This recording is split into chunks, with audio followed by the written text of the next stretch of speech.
भारत में व्रतों का बहुत प्रचलन है। सभी जाति एवं श्रेणी के स्त्री पुरुष एक मुक्ति साध्य व्रतों से लेकर कई दिनों तक के अन्न को त्याग कर कष्ट साध्य व्रतों को बड़ी श्रद्धा तथा विश्वास से करते हैं। इनका फल तथा महत्व प्रायः सभी को ज्ञात है। मनुष्य मात्र के कल्याण के लिए व्रत संसार सागर से तार देने वाली प्रत्यक्ष नौकाएं हैं। सभी रोगों के निवारण हेतु सभी कामनाओं की पूर्ति तथा आयु की वृद्धि के लिए रविवार को भगवान सूर्य का व्रत सर्वोपरि है। सूर्यदेव निरंजन निराकार ज्योति स्वरूप परमपिता परमात्मा की प्रत्यक्ष मूर्ति हैं, जो चंद्रादि ग्रहों तथा अन्य तारागणों को प्रकाशित करती हैं। ग्रह नक्षत्र आदि सभी को परमपिता परमेश्वर का अंश बतलाया है। इस कारण ग्रह कष्ट न हो, इनके निमित्त व्रत जप दान पूजन का विधान है, जिनके द्वारा मानव मात्र दैविक भौतिक तापों से छुटकारा प्राप्त कर सुख और शांति का लाभ प्राप्त करता है। रोगों के दमन के लिए सूर्यवार, रविवार या इतवार का व्रत श्रेष्ठ है।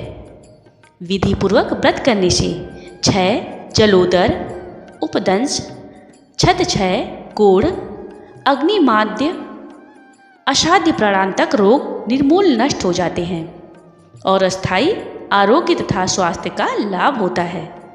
कायिक, वाचिक, मानसिक और संसर्ग जनित पाप महापाप रविवार व्रत के प्रभाव से दूर होते हैं तथा सुख, धर्म, यश का लाभ होता है। सप्ताह में 7 ग्रह सूर्य, चंद्र, भौम, गुरु, शुक्र और शनिवार यथाक्रम से सूर्योदय से सूर्यास्त तक रहा करते हैं। तिथियों के मान में परिवर्तन, क्षय और वृद्धि हुआ करती है, किंतु वारों के मान में ऐसा नहीं होता। वार मान सर्वदा एक सा रहा करता।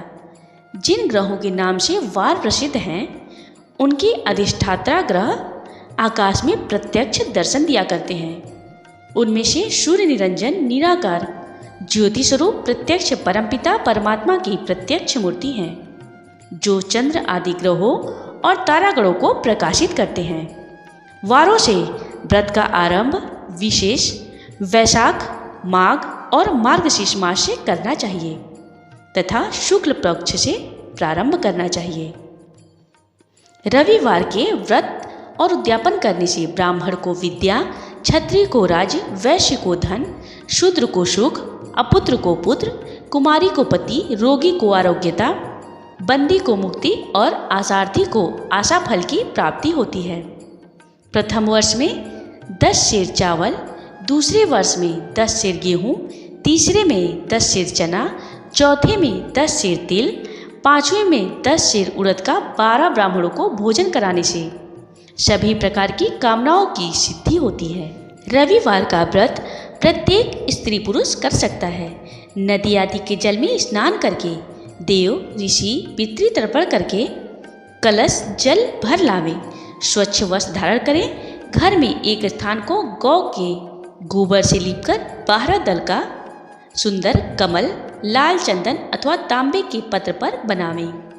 गौ के गोबर को कमल पर रख सूर्यदेव का पूजन करें।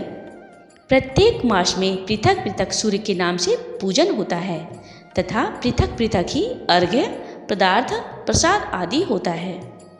चैत्र मास में भानु का पूजन, पूरी और घी का प्रसाद, अनार का अर्घ्य, मिठाई का दान और 3 पल दूध का भोजन करना चाहिए। वैशाख मास में तर्पण का पूजन, उड़द के बने हुए घी के पदार्थों का भोग, मुनक्का का अर्घ्य, घी और उड़द का दान, गोमय का प्राशन करना चाहिए। ज्येष्ठ मास में इंद्र का पूजन, दही और सतुआ का भोग, आम का अर्घ्य, दही तथा भात का दान, 3 अंजलि जल का प्राशन करना चाहिए। आषाढ़ में सूर्य का पूजन, चिवड़े का अर्घ्य, अन्न का दान तथा 3 मिर्चों का प्राशन करना चाहिए। श्रावण मास में गभस्थी का पूजन, सत्तू और पूरी का भोग, फलों का अर्घ्य, भोज पदार्थों का दान, 3 मुट्ठी सत्तू का प्राशन करना चाहिए। भाद्र मास में यम का पूजन, घी और चावल का भोग, कुष्मांड का अर्घ्य, भोजन का दान, गोमूत्र का प्राशन करना चाहिए। आश्विन मास में हिरण्यरेता सूर्य का पूजन। शक्कर का नैवेद्य, दाडिम का अर्घ्य, चावल शक्कर का दान, 3 पलखांड का प्राशन करना चाहिए। कार्तिक मास में दिवाकर का पूजन, खीर का नैवेद्य, केला का अर्घ्य, खीर का दान और खीर का भोजन करना चाहिए। मार्गशीर्ष में मित्र का पूजन, चावलों का भोग, श्रीफल का अर्घ, घी गुड़ का दान, 3 तुलसी पत्र का प्राशन करना चाहिए। पौष मास में विष्णु का पूजन, चावल मूंग तिलों की खिचड़ी का प्रसाद, बिजौर का अर्घ, घी का दान, 3 पल घी का प्राशन करना चाहिए। माघ मास में वरुण सूर्य का पूजन, तिल और गुड़ का प्रसाद, ऋतु फल का अर्घ, ऋतु फल का दान, 3 मुट्ठी तिलों का भोजन करना चाहिए। फागु मास में सूर्य का पूजन, दही और घी का भोग, जम्भीरी का अर्घ्य, दही और चावलों का दान, चावल और दही का भोजन करना चाहिए। शांत और प्रसन्नचित्त होकर व्रत करें। भोजन दिन व रात्रि में केवल एक ही बार करना चाहिए। भोजन अथवा फलाहार सूर्य के रहते हुए करना चाहिए। यदि किसी कारणवश निराहार करते हुए सूर्य छिप जाएं तो दूसरे दिन सूर्य के उदय होने पर अर्घ्य देकर भोजन करना चाहिए। सूर्यदेव का नियम पूर्वक पूजनादि करके भी श्री रविवार व्रत कथा सुननी चाहिए। कथा के उपरांत सूर्यदेव की भक्ति पूर्वक आरती करें। प्रसाद भक्तजनों को बांटकर स्वयं लें। व्रत के दिन नमक तेल युक्त पदार्थों का भोजन न करें। इस प्रकार 12 मास तक व्रत को भक्ति पूर्वक करें। मार्गशीर्ष में अथवा चैत्र में उद्यापन करें। ब्राह्मणों को भोजनादि कराकर व्रत का विसर्जन करें। इस प्रकार व्रत करने से ब्राह्मण को विद्या, क्षत्रिय को राज्य, वैश्य को धन, शूद्र को सुख, अपुत्र को पुत्र, कुमारी को पति, रोगी को आरोग्यता, कैदी को मुक्ति और आसार्थी को आशा साफल्य की प्राप्ति होती है।